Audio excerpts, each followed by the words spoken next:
మొత్తంగా నవ నిర్మాణంలో తెలంగాణ ఎలక్ట్రిసిటీ సెక్టార్ ఏ రకంగా అయితే సమాజ అభివృద్ధికి ప్రజల యొక్క ఆకాంక్ష మేరకు పనిచేయడానికి నిర్ణయించుకున్నామో అది ఒక భాగం అయితే, అదే రకంగా మొత్తం తెలంగాణ ఎలక్ట్రిసిటీ సెక్టార్ కూడా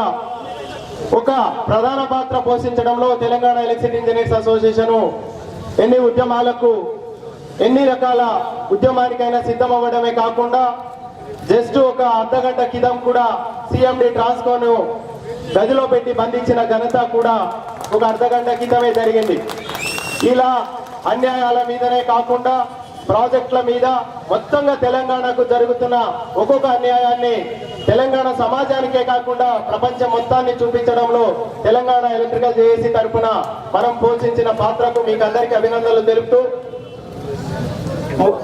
నటేష్ గారు 327 అసోసియేషన్ నుంచి వారిని వేదిక మీదకి రావాల్సిందిగా ఆహ్వానిస్తూ,